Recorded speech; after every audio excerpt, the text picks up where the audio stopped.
পরিবেশের ভিতর দিয়ে যাওয়াটা আর এটা এটা খানিকটা রিয়ার জি, মধ্যে রিয়ার মধ্যে, চলে জি। যাওয়ার বলবো যে সম্ভাবনা হাজী রাখে। সাহেব যারা হজ করতে ইচ্ছুক আর তারা এই জি জন্য শেখ, আসবো আপনার কাছে ব্যবহারটা আবারও, না জি করে। শেখ জি, ইব্রাহিম। যেটা ওই শেখ আলোচনা করছিলেন যে রিয়াকারীর একটা বিষয়, যে কোনো আবাদত করে সে আবাদতের টাইটেলটা নিজের নামের সাথে ব্যবহার করা, এটা কিন্তু আসলে শরিয়া কোথাও নেই। হাজী সাহেব, এই যে হজ করে আসলে নামাজ পড়লে কি আমরা মুসল্লি সাহেব বলি? রোজা রাখছেন, তাহলে কি ওনার নাম হবে কি সায়েম সাহেব? সাইমি বলি। হ্যাঁ, সায়েম সাহেব বলি, এটা বলি না। তো হজের ক্ষেত্রে যে এই নামের ব্যবহারটা আমাদের সমাজে, এটা কিন্তু এটা শরিয়ার বাইরের এটা জিনিস। আসলে একটা এটা আমি পরিষ্কার এভাবে আমি বলছি, শুনেন, জি, আমি জি। এভাবে বলতেছি, ওই এটার প্রসঙ্গে ওইটাও নিয়ে আসি যে এই হাজী সাহেবেরটা আগে বলি, যে এখন তো ভাই আল্লাহ মাফ করুক, কলবের মালিক আল্লাহ, আল্লাহ শাকাক্তা কালবাহুর মধ্যে পড়ে যায় কিনা, এই জন্য বলতে ভয় লাগে। এখন তো মানুষ হজ করছে কি জন্য? আমরা যে লিল্লাহিয়তের কথা আমাদের ভাই বললেন, সে কি লিল্লাহিয়ত আছে? আমাকে একজন নেতা হতে হবে, আর নেতার সামনে যদি আলহাজ না থাকে, এটা একটা ধর্মীয় দিকটা যেন একটা আমার অবাধ থেকে গেল। জনদরদি জি, জি। আর বেমানান না, শুধু জি। সেটা না, আবার রিয়ার যে একটা স্পষ্ট প্রমাণও আছে। আপনি দেখবেন, আমার অভিজ্ঞতার আল্লাহ মাফ করুক, একজনকে একটা চিঠি ইস্যু করা হয়েছে, জানাব অমুক, উনি চিঠি রিসিভ করেন না। কেন? বলেছে নাম তো ঠিক আছে, কিন্তু আমি যে গতবার হজ করে এসেছি, আপনাকে জানান লক্ষ লক্ষ টাকা ব্যয় করে হজ করে আসলাম। না, ওই যে ওইভাবে আলহাজ। আমি একটু ইতে বলছি আর কি, জি। জানেন না, আলহাজ লিখতে হবে। এখন প্রশ্ন হলো কয়বার লিখবো আলহাজ? দুইবার না, যদি এগুলি- করে থাকেন তাহলে দুইবার লিখতে হবে, তিনবার করলে তিনবার লিখতে হবে। তখন ওই প্রশ্নটা যেটা আমি ওইটা বলেছিলাম কোনো এক ইয়েতে বোধ হয় সম্ভবত, যে নামাজ পড়তেছেন, সালাত আদায় করতে বলছেন, তখন কি আমরা এই কথা লিখি জানাব আলহাজ মুসল্লি অমুক, অথবা সায়েম অমুক, অথবা মুজাক্কি অমুক? তবে যে আমরা এই সমস্ত কথা হাজিরা বলি। চায় তাদের সামনে আল্লাহ মাফ লেখা করুক, উচিত। আল্লাহ মাফ। জানা এখন এটাও একটা লেখা প্রশ্ন উচিত। আছে, আমি একটা প্রশ্ন বলি, সেটা হচ্ছে যে আপনি চান না, যেমন আপনি মদিনা শরীফ পড়ছেন, আর মানুষ মাদানি বলে, মক্কা পড়েছেন মক্কি বলতেছে, সেটা অন্য জিনিস। সেটা জি, আমি সেটা এটা ভিন্ন জিনিস। পার্থক্যটা করে দিতে চাই, জি, জি। যেন মানুষের ভুল না বুঝে। আপনার থেকে এই জিনিসটা আসতে পারবে না যে মানুষ আমাকে আলহাজ বলুক, আপনার থেকে এই জিনিসটা আসতে পারবে এটা না আমি কেমন? হজ করেছি এই জন্য হাজী সাহেব বলুক, তাহলেই কিন্তু সমস্যা। কিন্তু মানুষ যদি আপনাকে ডেকে ফেলে, সেজন্য আপনি বেকসুর, আপনার জন্য জি, জি। সেখানে এটা হবে না। এই জিনিসটা একটা। আরেকটা বিষয় মুখোদয় যেটা বলেছেন, সেটা আমি একটু পরিষ্কার করতে চাই। দেখুন, যে কেউ যদি বেদাতের, যেহেতু আমরা আলোচনা করছি, সবের নিয়ত বা একটা ওই যে লৌকিকতা, যেটা লৌকিকতা তো রাসূলুল্লাহ সাল্লাল্লাহু আলাইহি ওয়াসাল্লাম বলছেন, না আখাফ মা আখাফ আলাইকুম শিরকুল আসগর কাল ওমা হিয়া রাসূলুক আর রিয়া, যে লৌকিকতা তো শিরকের আসগরের পর্যায়ে বলছেন। কিন্তু দেখেন, লৌকিকতাও ইচ্ছা না। আমি একটা সিম্পল উদাহরণ দিচ্ছি, লৌকিকতা ইচ্ছা না, এবং এর মধ্যে অন্য কিছুই নাই। যে আগেকার দিনে আমি দেখেছি, আমার নিজেরও দেখা আছে, যে যখন মানুষ পায়ে হেঁটে যেত, অথবা কি জানি বলে আপনার এটা ছিল না, 6 মাস লাগতো আসতে যেতে না করে, তখন আত্মীয় স্বজনকে ডাকতো, ওসিয়ত করা দূর ডাকতো, দি ভাই আমি যাচ্ছি হজে যাব, আপনার যদি কেউ কিছু থাকে আমাকে মাফ করে দিয়ে, এই সমস্ত করতো, বুঝছেন। এবং এখানে না, আমি মিশরের কথা জানি, যে যিনি হজে যাবেন দেওয়ালের মধ্যে লিখে দেওয়া হয় যে ইনি হজে যাবেন, লিখে দেওয়া হয়, তখন মানুষ তার কাছে আছে দোয়া নিতে বা এই সমস্ত। আমি এই জিনিসটা এই জন্য তুলেছি যে নিয়তের উপরে আমরা কাউকে হামলা করব না, কিন্তু যদি কেউ এই কথা মনে করেন যে এটা আমার একটা নেক আমলে যাব, মানুষকে শোনাবো জানাবো, তাহলে তো রিয়ার মধ্যে পড়ে সে কাজ করে পড়ে গেছেন। আর সওয়াব মনে করলে তো এটা পুরা বেদাত, কোনো সন্দেহ নেই। কিন্তু সামাজিকতার কারণে যদি এটা করে থাকেন, সওয়াব টওয়াব কোনো নিয়ত কিছুই নাই, এখন চলে যাব, কবে আসি, ফিরে আসি না আসি, কি দিন বলে ওসিয়ত করা ইত্যাদি করা, তাহলে এই ক্ষেত্রে বোধ হয় এটা আপনার ইয়ের মধ্যে পড়বে কিনা। স্বল্প সময়ের জন্য ছোট্ট একটু বিরতি নিচ্ছি আপনাদের কাছে। আমাদের বিরতিকালীন সময়ে সঙ্গেই থাকুন। আসসালামু আলাইকুম ওয়া রাহমাতুল্লাহ।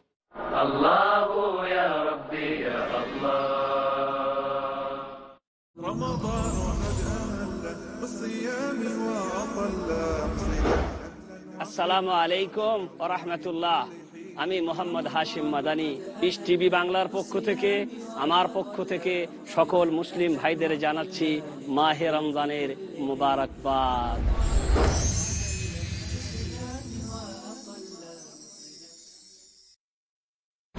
ইসলামের জন্য বিশুদ্ধ নিয়তে ইমাম নববী সংকলিত 40 হাদিসের যে গ্রন্থটি, জীবন সম্পর্কে, ইসলামের যে মৌলিক নীতিমালা যার উপর ভিত্তি করে মাসআলা ও মাসাইল নির্গত করা হয়, সমাজ সম্পর্কে, এই হাদিসগুলি উসুল হিসাবে, মূলনীতি হিসাবে স্বীকৃতি প্রাপ্ত হয়। শেখ হারুন হোসেন পেশ করবেন বিভিন্ন বিষয় সম্পর্কে রাসূলুল্লাহ সাল্লাল্লাহু আলাইহি ওয়াসাল্লামের আমল এবং পয়গাম। দেখুন 40 হাদিসে নাবাবী প্রতি সোমবার ও মঙ্গলবার বিকেল 4:30 বা পুনঃ সম্প্রচার সকাল 6টায় বাংলাদেশে পিস টিভি বাংলায়। আমরা সমগ্র মানব জাতি একটি মাত্র জাত। আল্লাহ পাক বলেছেন, আমি তোমাদের সকলের প্রতিপালক। ইসলামের মূল স্তম্ভ কি? তাওহীদ এমন একটি বিষয় যে সমস্ত নবী এবং রাসূলগণ নিয়ে এসেছেন।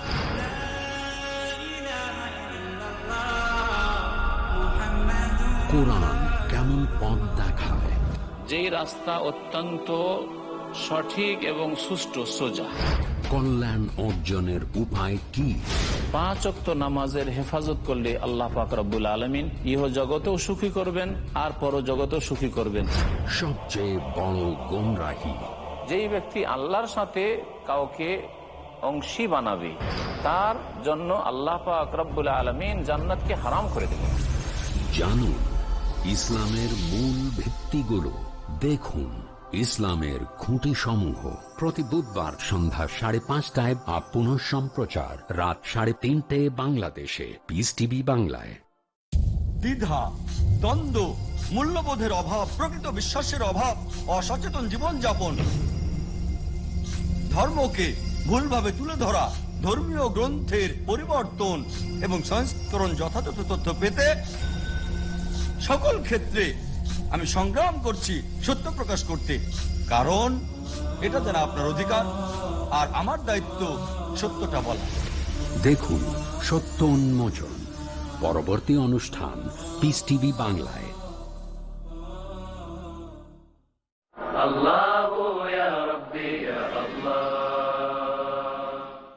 আসসালামু আলাইকুম রহমতুল্লাহি ওয়া বারাকাতুহু। বিরতিকালীন সময়ের সঙ্গে থাকার জন্য ধন্যবাদ। আসুন আমরা আমাদের চলমান আলোচনায় ফিরে আসি। হজ এর প্রচলিত বেদাতসমূহ কতটা ভয়াবহ আমরা সে বিষয়ে আলোচনা করছিলাম। আকীদা বিষয়ের আলোকে আমরা এই বিষয়টি আপনাদের সামনে এনেছি। আসুন আমরা আলোচক মণ্ডলীর কাছ থেকে শুনি বাকি আলোচনা। হজে গিয়ে অনেকেই হেরা পর্বতে উঠেন।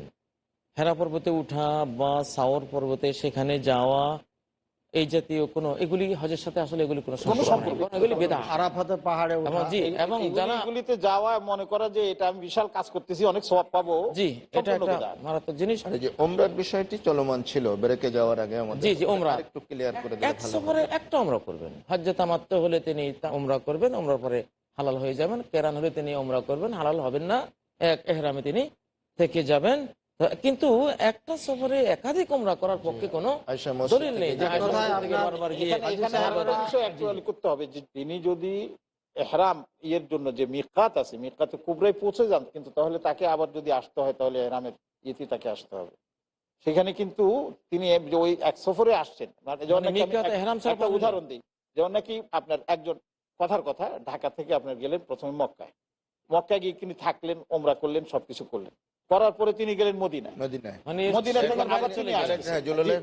এই জিনিসটা কিন্তু খেয়াল রাখতে হবে। যদি মিকাতে কুবরাকে অতিক্রম করে যায় তাহলে সে মিকাত থেকে আবার ইচ্ছা করলে সে আমি স্পষ্ট করছিলাম যে আসলে উমরার নিয়ম হচ্ছে যে আমি মদিনার থেকে আসছি অথবা এদিকে তয়েব থেকে যাচ্ছি, সাইলুল কাবির থেকে যাচ্ছি, তাহলে মিকাত যখন অতিক্রম করবে নিয়ম হচ্ছে ইহরাম বেঁধে দিতে হবে। যারা মক্কায় প্রবেশ করবে তারা যেন ইহরাম ছাড়া মিকাত অতিক্রম না করে হাদিসে আছে। সুতরাং এই সফরে আমি উমরা করে ফেললাম, উমরা করার পরে আবার করি কি আমরা মসজিদ আয়েশায় চলে যায়, অর্থাৎ তানঈম, মক্কা যেটা সব থেকে নিকটতম মিকাত, এখানে যাওয়া হয়। আর এখানে কেন যাওয়া হয়, এখানে একটা ঘটনাও রয়েছে যার একটা ইশারা ইঙ্গিত আছে, ওই হিসাবই সবাই করে থাকে। মহিলাদের জন্য আমি বলছি স্পষ্ট করছি যে আয়েশা রাদিয়াল্লাহু তাআলা আনহা আল্লাহর হুকুমে হজ অবস্থায় আপনার পিরিয়ড হয়েছিল, জি আপনার যে মেন্সের ব্যাপার যেটা ঘটনা ঘটেছিল, তারপর উনি যেতে পারেন নাই, চলে যাবেন মক্কা ত্যাগ করে। রাসূলুল্লাহ সাল্লাল্লাহু আলাইহি ওয়াসাল্লাম বললেন আব্দুর রহমান, আয়েশা রাদিয়াল্লাহু তাআলা আনহার ভাইকে, যে আব্দুর রহমান তুমি তোমার বোনকে নিয়ে যাও, তানঈম থেকে ইহরাম বেঁধে নিয়ে এসে আবার তওয়াফ করিয়ে নাও পবিত্র হওয়ার পর। আব্দুর রহমান সঙ্গে গেলেন। আয়েশা রাদিয়াল্লাহু তাআলা আনহা ইহরাম বেঁধে আবার আয়েশা তওয়াফ করলেন, তওয়াফের কাজ কমপ্লিট করলেন।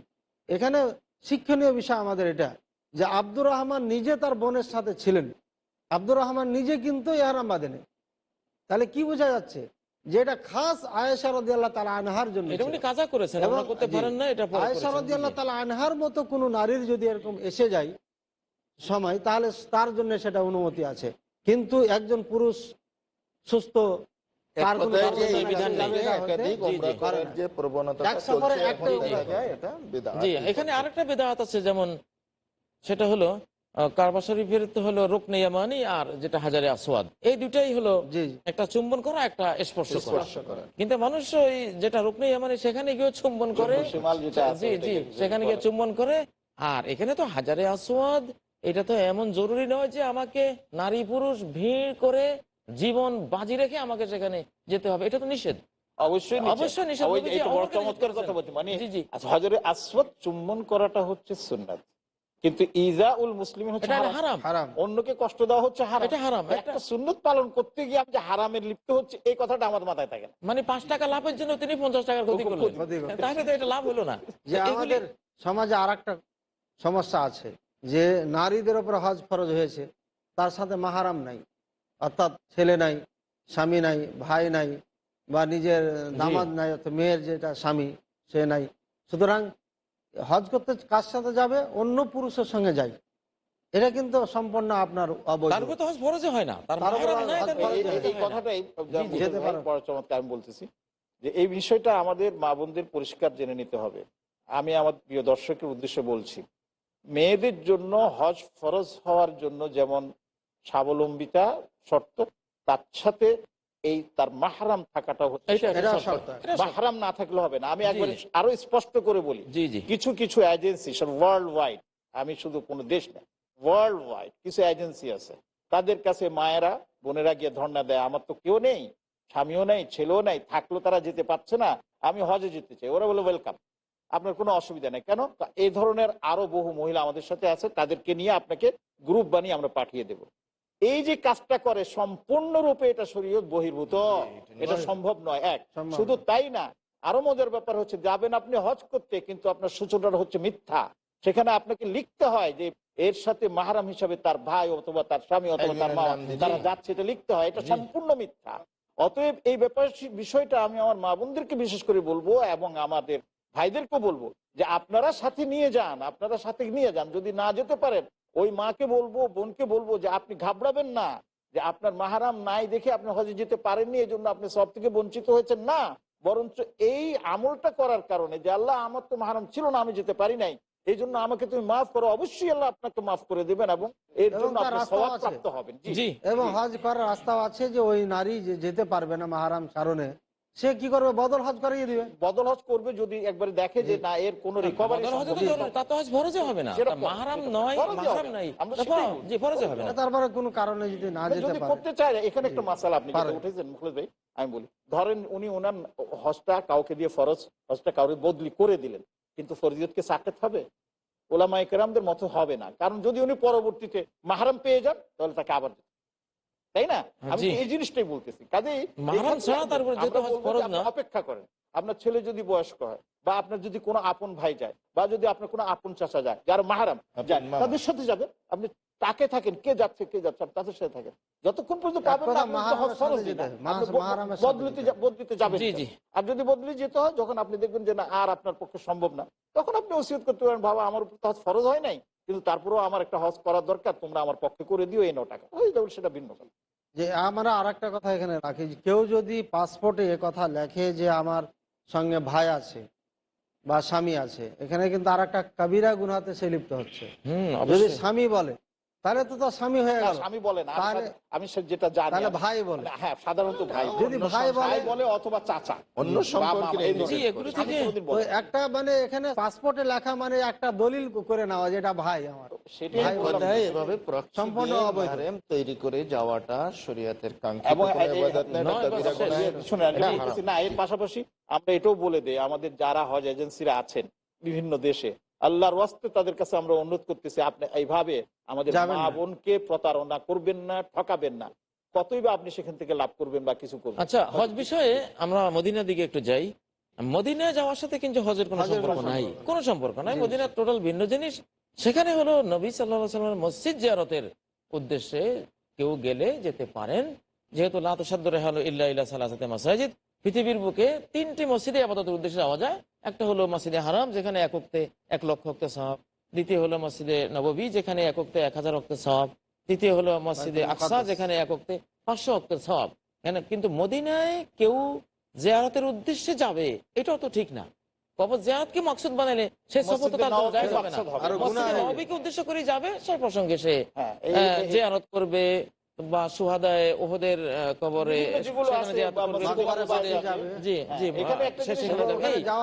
এখানে আরেকটি সব বলে দেন যে সেটা হলো এই যে অনেক সময় আমরা শুনি বিভিন্ন হুজুরের কথা বলে থাকেন, কিন্তু তাহকিক না করে বলাটা কিছুতেই শোভনীয় নয়, যে মান হাজ্জাফ আলাম ইয়াজুরনি ফাকাদ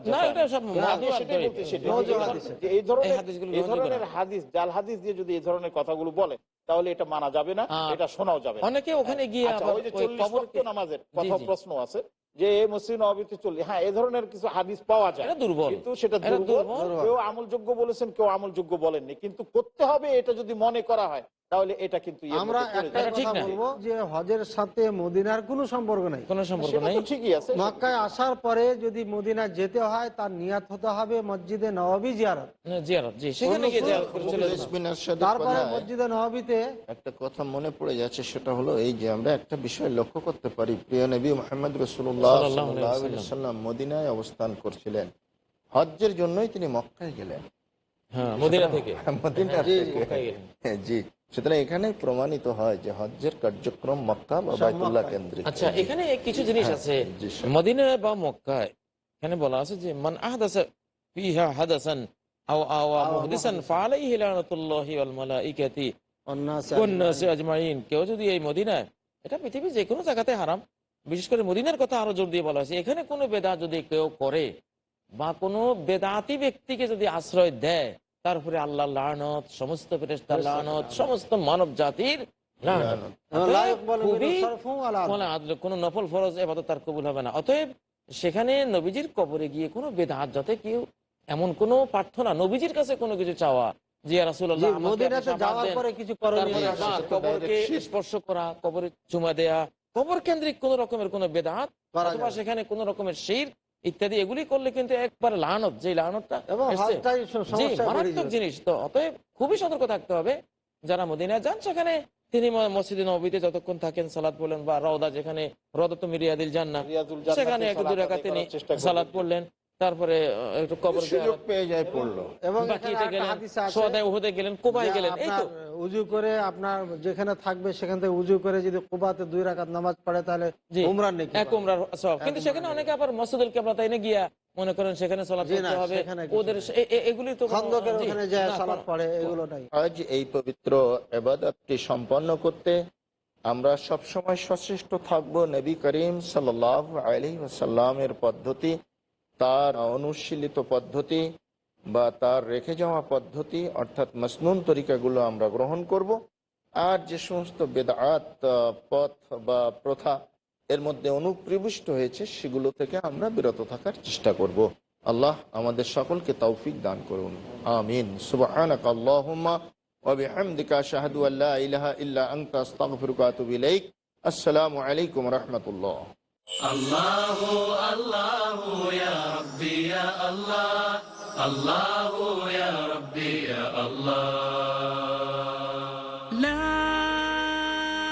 ইলাহা ইল্লাল্লাহ, লা ইলাহা ইল্লাল্লাহ, লা ইলাহা ইল্লাল্লাহ, মুহাম্মাদুন রাসূলুল্লাহ, মুহাম্মাদুন রাসূলুল্লাহ। أرجو رضاك يا الله، أنت الرحيم يا الله، هبني عطاك يا الله، أنت الكريم منك العطاء يا الله، أنت العظيم يا الله، فيك الرجاء يا তৌহিদের প্রতিষ্ঠা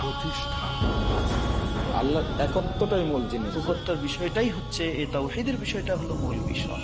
কোরআনের উপর পূর্ণ বিশ্বাস, কোরআন ও সহিহ সুন্নাহর সঠিক শিক্ষা নিয়ে সঠিক ইসলাম জেনে গোটা বিশ্বে ছড়িয়ে যেতে পারে। সুন্নাতের বাস্তবায়ন। আরেকজন মুসলিম অপরজনকে ইসলামের দিকে দাওয়াত দিবেন কোরআন এবং সুন্নাহর আলোকে। জানুন ইসলামের বুনিয়াদি নীতিসমূহ।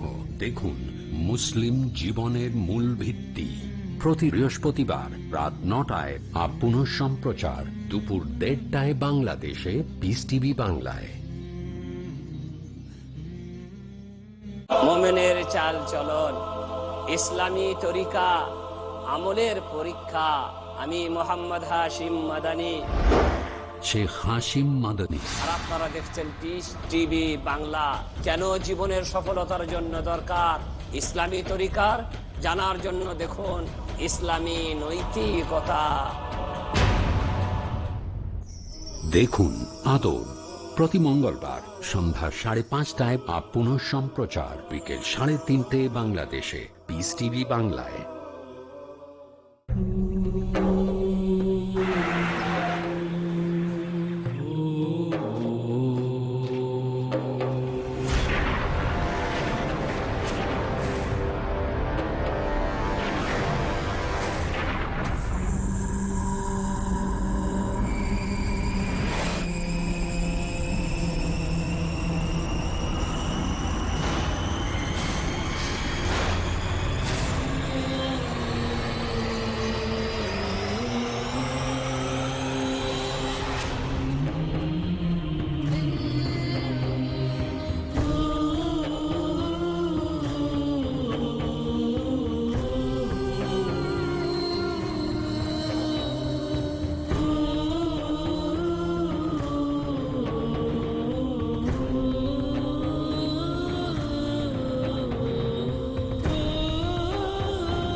TV Network, the solution for humanity.